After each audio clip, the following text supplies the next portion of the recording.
오늘 순교자 기념주일입니다. 오늘 특별히 또 6.25 전쟁이 일어난 날이죠. 그래서 이렇게 이 세상 나라를 위해서도 정말 그 대의를 위해서 정말 힘써서 나라를 지키기 위하여 그렇게 헌신하신 분들이 많이 있습니다. 또 하나님 나라를 위하여, 하나님 나라를 지키기 위하여 그렇게 순교의 자리까지 나아간 그런 우리 믿음의 선배님들을 우리가 기념하면서 우리도 순교자적인 삶을 살아야겠다. 그러면서 그런 삶을 결단하는 그런 시간이 되었으면 좋겠다라고 하는 마음으로 말씀을 준비했습니다.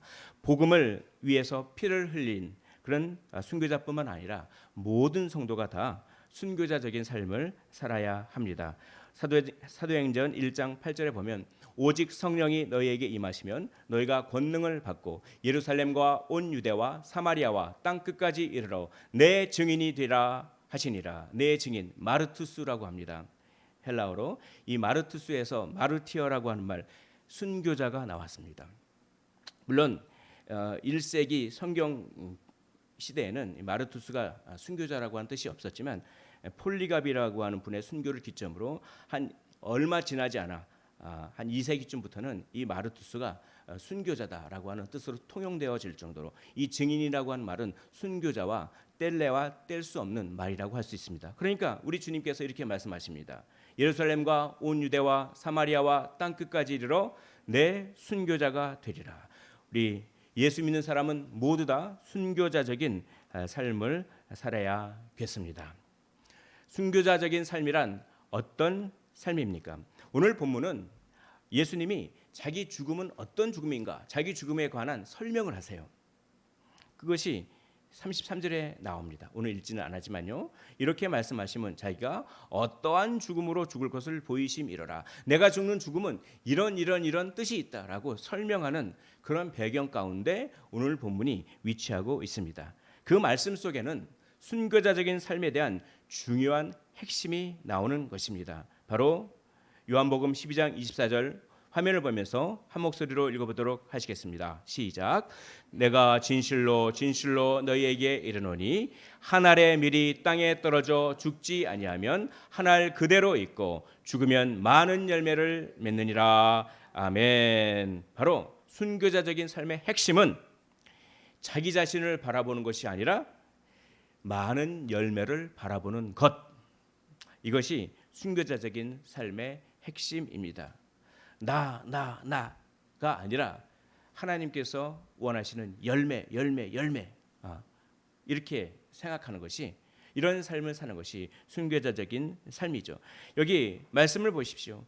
자기 형태를 그대로 유지하면, 하늘의 밀이 땅에 떨어져서 죽지 아니하고 자기 형태를 그대로 유지하면, 자기 생각을 그대로 유지하고 자기 고집을 그대로 유지하고 자기 가치관을 그대로 유지하고 자기 삶의 라이프 스타일을 그대로 유지하면 그냥 그대로 있습니다.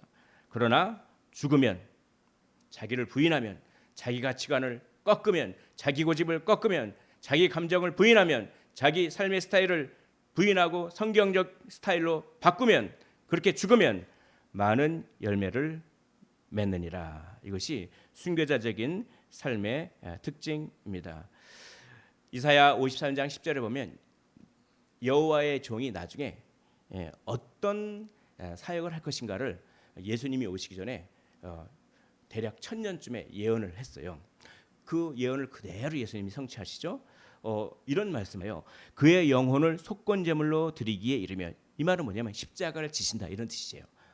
그가 무엇을 보게 돼요? 씨를 보게 되며 그의 날을 길 것이요 또 그의 손으로 여호와께서 기뻐하시는 뜻, 대의죠. 대의. 기뻐하시는 뜻을 성취하리로다. 이건 뭐냐면 예수님께서, 나중에 미래에 올 예수님께서 어떤 마음으로 순교를 당하시는지를 설명하고 있습니다. 그가 무엇을 본다고요? 씨를 보게 되고, 자기가 예수 그리스도께서 십자가를 지면 그 자기의 죽으심으로 말미암아 씨, 많은 믿음의 후손들, 많은 믿는 백성들이 생긴다. 그것을 보면서 기쁘게 어떻게 합니까? 십자가를 졌다는 겁니다. 그러니까 예수님께서 십자가를 지신 동력은 어디에 나와 있느냐? 무엇이냐? 바로 자기 자신의 힘듦을 바라본 것이 아니라, 자기 자신의 고통을 바라보는 것이 아니라 무엇을 바라봤다고요? 많은 열매, 그렇죠?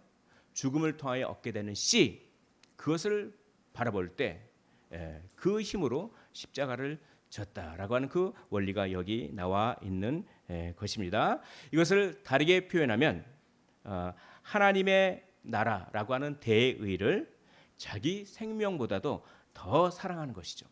내가 나를 바라보지 않고 열매를 바라본다고 하는 것은 뭐냐면 나보다 더 사랑하는 것이 생겼다는 거예요. 우리 예수님을 믿는 사람은 이런 사람들입니다. 나의 생명보다도 더 사랑하는 무엇이 생겼다. 그런 사람만 진짜 예수님을 믿는 사람이에요. 나의 생명보다도 예수님을 더 사랑하는, 그것을 이렇게 표현합니다. 자기의 생명을 사랑하는 자는 잃어버릴 것이요 이 세상에서 자기의 생명을 미워하는 자는 영생하도록 보존하리라. 자기의 생명을 미워해서 내 생명을 미워해야지, 나를 학대하고 뭐 그런 사람들이 있어요. 그래서 막 자기를 막 그냥 뭐 채찍질로 하고, 그런 뜻이 아닙니다. 여기 자기의 생명을 미워한다라고 하는 미워하는 말은 이건 세머의 어떤 특징이에요. 이거는 덜 사랑한다라고 하는 말을 미워한다 이렇게 표현하는 거예요. 그래서 자기의 생명을 미워한다 이 말은 뭐냐면 자기의 생명을 덜 사랑한다. 즉 자기의 생명보다도 더 사랑하는 것이 생겼다. 사랑하는 성도 여러분, 예수 믿는다고 하는 것은 무엇입니까? 내 생명보다도 더 사랑하는 존재가 생겼다는 것입니다. 그냥 입술로만 예수 믿고 구원받는다, 그게 아니에요. 내 생명보다도 더 사랑하는 존재가 생겼을 때에야만 참된 믿음이라 할 수 있겠습니다.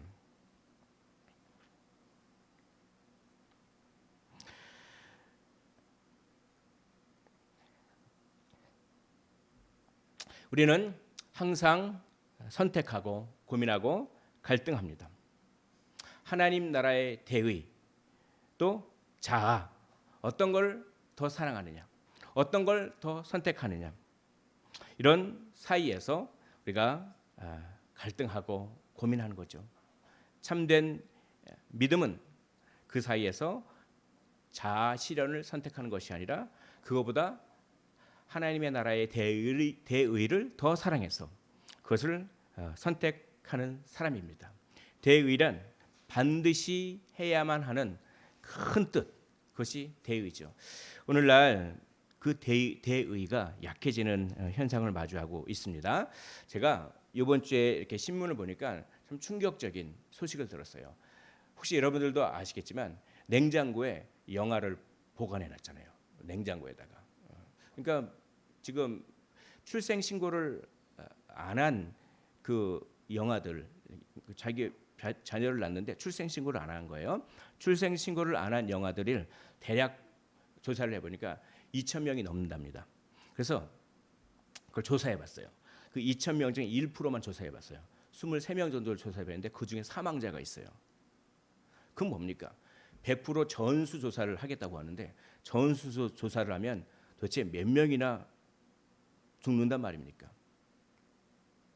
이게 이 시대의 정신이죠. 뭐냐면 자기의 안전과 행복을 최고로 추구하는 겁니다. 희생이라고 하는 것들이 점점 엷어지고 있는 것입니다. 물론 개인마다 정말 너무나 어려운 상황들이 있겠죠. 그걸 말씀드리고 싶은 건 아닙니다. 우리가 이런 시대 정신에 살고 있는 것이죠. 예수님께서는 이런 말씀을 하십니다. 정말 말세가 가까우면 가까울수록 사랑이 식어진다라고 합니다. 사랑이 식어진다라고 하는 말은 달리 표현하면 이렇게 표현할 수가 있습니다. 나만 사랑한다. 그렇죠? 나만 사랑하는 시대가 오고 있습니다. 예수님 오실 때가 얼마 남지 않은 거예요. 다른 사람 생각할 거 없고 다른 가족 생각할 거 없고 나만, 일단 내가 일단 살고 봐야 돼. 우리가 이런 시대 정신을 거슬러 복음의 대의를 자아보다 더 사랑할 때 우리는 순교자적인 삶을 살게 되는 것입니다. 한 영혼이 주께로 인도되기 위해, 그 한 영혼을 주께로 인도하기 위해, 그 대의를 위해 손과 발을 사용하고 피곤함을 무릅쓰고 물질과 재능과 시간을 투자하고 특별히 감정을 희생해야 되잖아요. 감정을. 그렇죠? 참아야 되잖아요. 배신감을 참아야 되잖아요. 억울함을 참아야 되잖아요. 조롱을 참아야 되잖아요. 그거 다 내 감정을 다 드러내면 어떻게 한 영혼을 복음을 전하겠습니까? 요즘 세상 사람들도 감정 노동해서 감정 노동하는 사람들, 전화 받는 사람들 함부로 대하지 말라 뭐 그런 얘기 하잖아요. 어떤 의미로 보면 우리도 복음을 전하는 사람도 감정 노동인데 어떤 감정이냐? 거룩한 감정 노동이죠. 감정을 희생할 줄 알아야 됩니다. 앞에 거룩이란 말을 쓰면 방향을 바꾼다 이런 뜻이라고 제가 지난주에 말씀드렸죠. 타자지향적인 또 하나님 중심적인 방향. 그러니까 하나님 중심적이고 타자지향적인 것을 위해서 나의 감정으로 섬기는 것. 이것이야말로 순교자적인 삶이 되겠습니다.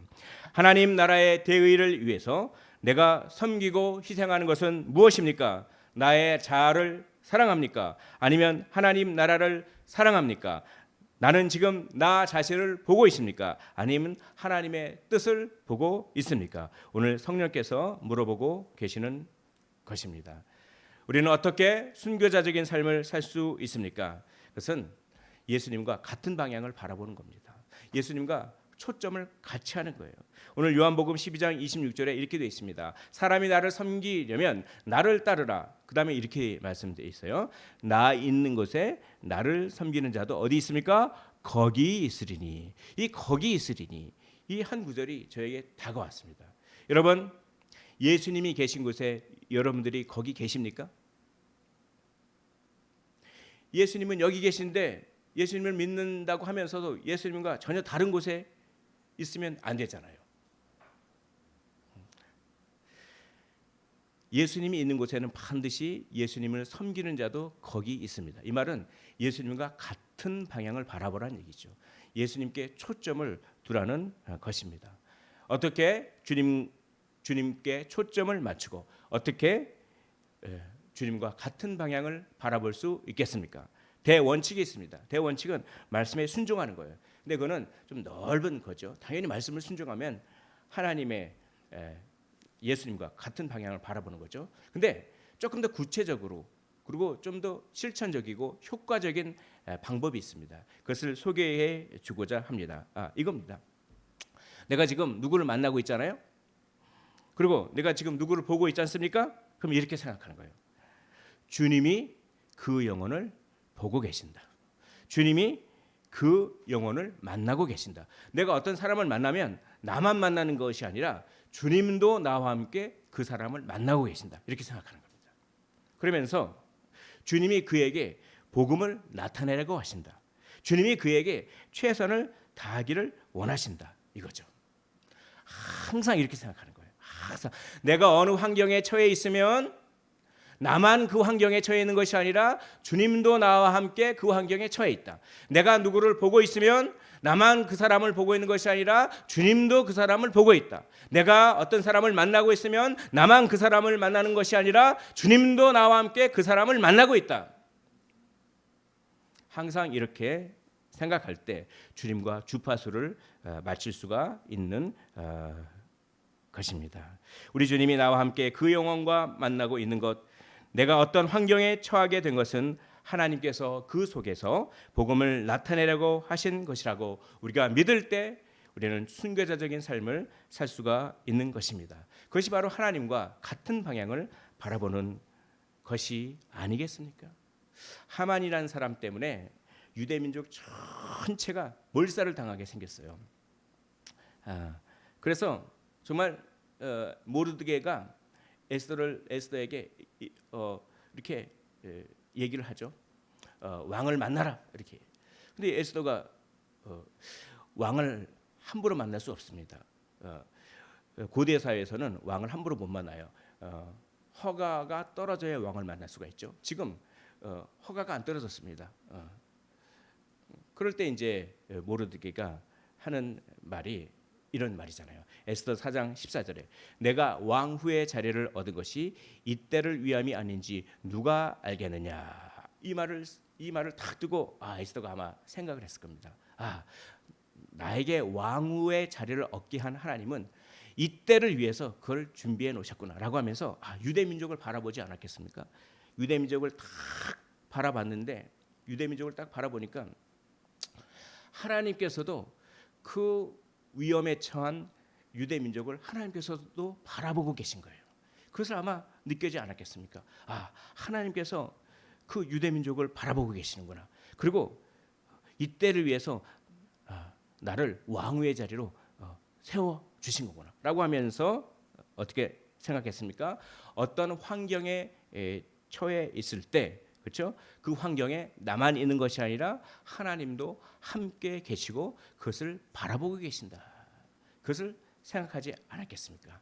그러면서 그 마음을 먹으니까 의지가 생깁니다. 용기가 생깁니다. 그래서 이런 말씀을 하죠. 나도 나의 시녀와 더불어 이렇게 금식한 후에 규례를 어기고 왕이 허락을 안 했음에도 불구하고 왕에게 나아가리니. 그 다음에 유명한 말씀이죠. 이런 말씀입니다. 죽으면 죽으리이다. 에스더가 죽으면 죽으리이다 라고 하는 이 죽음을 무릅쓰는 용기의 결단을 할 수 있었던 이유는 이때를 위하여 너에게 왕후의 자리를 허락하지 않았는 것이냐. 이건 다시 말씀드리면 내가 지금 처한 상황을 주님께서 예비해 두셨다. 내가 지금 처해 있는 상황, 내가 지금 바라보고 있는 상황을 누구도 같이 바라보신다. 주님도 같이 바라보신다. 이게 의지를 불러일으키잖아요. 이게 의지를 불러일으키네. 그래서 누가 나에게 못된 짓을 하면은 만약에 주님 생각을 안 하면 복수심이 일어납니다. 근데 누가 나에게 못된 짓을 하잖아요. 근데 주님이 나와 함께 그 영혼을 바라보고 계신다. 이렇게 생각하면 어떻게 됩니까? 복수심보다는 긍휼의 마음이 생기는 거예요. 이 원리를 지금 에스더는 알았던 것 같습니다. 이 원리를 가지고 죽으면 죽으리라라고 하는 정말 용기를 내지 않았겠습니까? 이렇게 나를 거기에 두신 하나님의 대의를 생각할 때 성령께서 우리를 굳세게 하실 것입니다. 그 성령님을 의지하시길 원합니다. 그 성령님과 늘 동행하셨으면 좋겠습니다. 우리 예수님은 하나님과 늘 같은 방향을 바라보셨습니다. 여러분, 십자가를 태연하게 지는 것은 불가능합니다.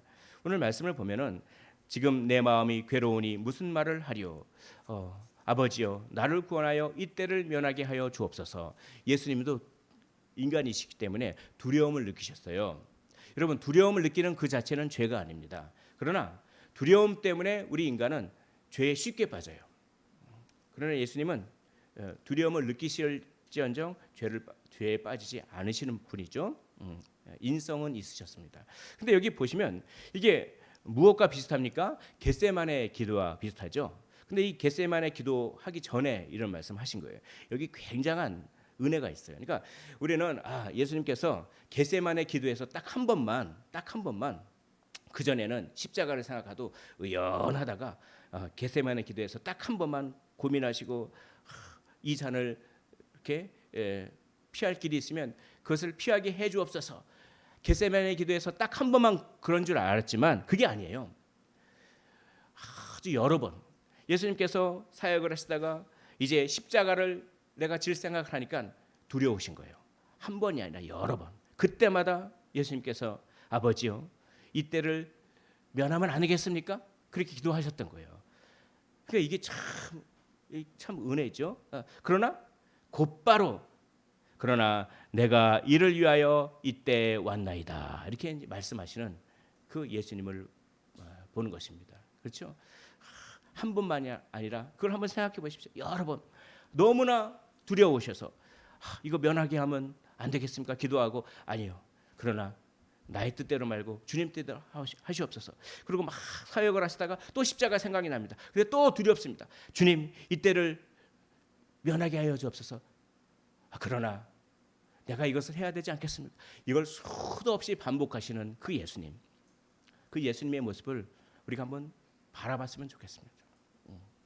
중요한 것은 곧장입니다. 곧장 마음을 바꿨다고 하는 것입니다. 만약에 곧장 마음을 바꾸지 않으면 그때부터 유혹에 빠질 수가 있어요. 사람은 그렇잖아요. 두려움을 느끼지만 곧장 하나님의 뜻으로 돌이킬 수가 없는 게 우리 인간이지 않습니까? 그러나 예수님은 그렇게 하지 않으셨다는 것이죠. 두려움을 느끼실지언정 곧장 하나님의 뜻으로 그렇게 다시 내가 이를 위하여 이때에 왔나이다 라고 말씀하시고 기도하셨습니다. 우리도 그렇게 닮아갔으면 좋겠습니다. 우리가 완전하진 못할지언정 곧장, 그러니까 조금 미루잖아요. 두려움이 오고 유혹이 오고 할 때 곧장 하나님의 뜻으로 돌이키지 않으면 금방 그 늪에 빠져 있어요. 금방 죄악의 늪으로 빠집니다. 우리 예수님께서 하셨듯이 우리가 최선을 다해서 곧장 하나님의 뜻으로 우리가 돌이켰으면 좋겠습니다. 하나님은 이렇게 자기 뜻에, 예수님은 이렇게 자기 뜻에 따라 움직이지 않고 자기를 보내신 이의 뜻을 따라서 십자가에서 죽음을 결단하신 것이죠. 여기 내가 이를 위하여 이때 왔나이다, 이 말씀은 비슷하죠. 이때를 위함이 아니겠습니까? 에스더의 고백과 비슷하죠. 그러니까 이 에스더의 이 고백은 예수님의 이 결단을 미리 내다보고 있는 것입니다. 그것이 다 이 상황에 내가 처해 있는 것은 나만 이 상황에 처해 있는 것이 아니라 누구도요? 하나님도 나와 함께 이 상황에 처해 계시고 하나님도 나와 함께 이 상황을, 그 사람을 바라보고 계신다. 이거 하나예요. 이거 하나. 이걸 기억하십시오. 이걸 실천하십시오. 그러면 복수심 대신 긍휼한 마음이 거기에 자리 잡게 되는 것입니다. 그 능력으로 우리는 순교자적인 삶을 살 수가 있는 것입니다. 이렇게 우리 주님은 항상 하나님과 같은 방향을 바라보셨습니다. 그러므로 우리도 늘 주님과 같은 방향을 보게 하소서, 이렇게 기도하고 그것을 추구해야겠습니다. 늘 주님과 같은 방향을 보게 하여 주옵소서. 늘 나 자신을 바라보는 것이 아니라 대의를 바라보게 하옵소서. 늘 나의 자아를 사랑하는 것이 아니라 하나님의 대의를 더 사랑하게 하옵소서. 이렇게 기도하면서 나아가야 되지 않겠습니까? 여기 전라남도 영광궁에 보면은 염산교회라고 있어요. 염산교회가 국내 최대의 순교지인데 이게 이제 6.25가 나가지고 일사후퇴가 있지 않습니까? 여러분 다 아시다시피 일사후퇴가 있었는데 막 후퇴하니까 막 자기들이 전쟁에서 지는 것 같으니까 막 이 공산군들이 막 포악해졌어요. 막 포악해져가지고 그냥 교회당에 막 불을 지릅니다. 교회당에 막 불을 지르고 그때 이제 여기 목사님이 계셨는데 목사님 가족을 붙잡았어요. 목사님 가족을 붙잡아가지고 목사님 자녀에게 이렇게 얘기하는 것입니다. 네 아버지를 몽둥이로 때려 죽이면 내가 너를 살려주겠다. 그러니까 이 목사님 자녀들이 그렇게 할 수 없잖아요. 이렇게 얘기했답니다. 순교의 영광을 주셔서 감사합니다. 그랬답니다. 그래서 이 자녀들이 죽고 목사님도 죽는데 목사님이 이렇게 얘기했다는 거예요. 저 사람들 미워하지 말라. 저 사람들 미워하지 말라. 근데 목사님 가정만 죽은 거가 아니라 장로님도 죽었어요. 장로님도 이렇게 죽어서 아마 몽둥이로 맞아서 죽었는지 죽었습니다. 장로님만 죽은 것이 아닙니다. 집사님도 죽었어요. 집사님 가정도 죽었고 집사님들 자녀들도 다 죽었는데 그냥 돌을 갖다가 목에다 큰 돌을 매달아 가지고 물에 다 빠뜨리는 거야. 돌 말아 가지고 물에 다 빠뜨려요. 막 죽는데 4살짜리를 업고 있어요. 그 언니가 그렇겠죠. 그 언니라고 맞자 뭐 10살이 안 됐겠습니까? 4살짜리를 업고 있는데 4살짜리가 막 우는 거예요. 그 언니가 이렇게 얘기합니다. 괜찮아. 우리는 지금 천국 가는 거야. 지금 이게 영화가 아닙니다. 영화 얘기가 아닙니다. 진짜 있었던 일이에요. 우리랑 같은 교단의 평범한 교회입니다. 그리고 막 죽는데 교인의 3분의 2가 죽었어요. 77명. 그러니까 목사님 가정, 장로님, 집사님 가정, 주일학교 학생들 그렇게 죽창으로 찔러 죽이거나 돌을 달아서 수장되거나 몽둥이에 맞아서 죽거나. 근데 그분들이 찬송가를 그렇게 불렀대요. 찬송가를 부르면서 물에 빠지면서 이런 얘기를 했다고 합니다. 저들을 미워하지 말자. 참 이게 영화가 아닙니다. 이게 진짜 이게 뭐 1세기에 있었던 몇천 년 전에 있었던 얘기가 아니에요. 이게 불과 몇십 년 전에. 그들을 미워하지 말자라고 하면서 교인끼리 빠져가면서 찬송가를 그렇게 부르면서 빠져갔답니다. 실제로 이 목격자들이 많은 목격자들이 증언하고 있어요. 한 교회의 3분의 2가. 참 이걸 보면서 야, 누구 생각이 납니까? 예수님 생각이 나죠. 예수님이 십자가에 죽으시면서 아버지께 기도합니다. 저들을 용서해 주옵소서. 저들이 무슨 일을 하는지도 모르고 저럽니다. 감동을 받지 않습니까? 근데 그것과 똑같은 기도를 하신 분이 있어요. 누굽니까? 스데반이죠. 스데반이 돌에 맞아 죽으면서 주님, 저 사람들을 용서하여 주옵소서. 저 사람들은 지금 저 사람이 무엇을 하는지를 모릅니다.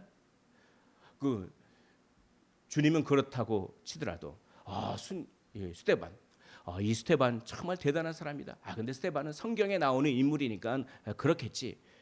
근데 웬걸요?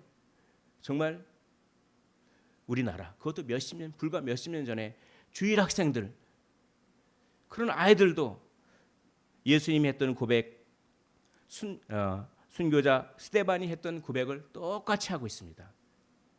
저들을 미워하면 안 돼. 저들을 미워하면 안 돼. 우리는 천국 가는 거야. 그러면서 순교를 당한 모습을 우리가 생각해 보고자 합니다. 그들은 예수님과 같은 방향을 바라보고 있었던 것입니다. 그 순간 자기를 죽이는 사람들만 본 것이 아니라 그들을 바라보고 계신 예수님을 본 것입니다. 스데반도 자기를 돌로 쳐 죽이는 사람을 바라봤다면 복수심이 일어났을 것인데 자기를 쳐 죽이는 사람을 바라보고 계신 예수님을 바라본 것입니다. 그 어린 주일학생도 자기를 죽이는 공산군을 바라보는 것이 아니라 그 공산군을 바라보고 계신 예수님을 바라보고 있었던 것이 아니겠습니까? 오늘 찬양했죠. 아버지, 당신의 마음이 있는 곳에 나의 마음이 있기를 원합니다. 당신의 눈물이 고인 곳에 나의 눈물이 고이며 당신이 바라보는 영혼에게 나의 두 눈이 향하길 원하며 당신이 울고 있는 어두운 땅에 나의 두 발이 향하길 원합니다. 예수님, 당신과 같은 방향을 바라보겠습니다. 여러분, 마귀는 사람들의 모난 모습을 크게 보도록 합니다. 그런 모습을 비난하고 또 비난하게 합니다. 아니면 그런 모습에 실망하고 또 실망하게 합니다. 그러나 성령은 그들을 바라보고 있는, 나에게 험한 행동을 하고 있는 그들을 바라보고 계시는 하나님을 성령님은 보게 하십니다. 그들을 보는 것이 아니라 그들을 보고 계신 하나님을 보는 것, 내 자아보다 대의를 더 사랑하는 것, 내가 아니라 대의를 보는 것, 그래서 기꺼이 희생하려고 하는 의지로 충만한 삶, 그것이 우리가 마땅히 살아야 할 순교자적인 삶이 아니겠습니까? 우리는 주님에 의해서 뿌려진 한 알의 밀입니다. 우리는 우리 자신을 유지하느라 우리의 고집과 우리의 삶의 스타일과 우리의 가치관을 그대로 유지하느라 열매를 맺지 못하는 밀알입니까? 아니면 우리 자신을 부인함으로써 열매를 맺는 밀알입니까? 그리스도의 심판대가 다가오고 있습니다. 우리는 연약합니다. 그러므로 주님께 기도하기를 원합니다. 주님, 우리는 연약합니다. 우리가 우리 자아보다 하나님의 대의를 더 사랑하게 하옵시고, 우리가 어떤 상황과 사람을 바라보는 것이 아니라 그것을 바라보고 계신 하나님을 우리가 바라보게 하옵소서. 그래서 순교자적인 삶, 열매 맺는 미랄이 되게 하옵소서. 우리가 이렇게 늘 기도하면서 그런 삶을 살기 위하여 최선을 다하시기를 주의 이름으로 축원을 드립니다.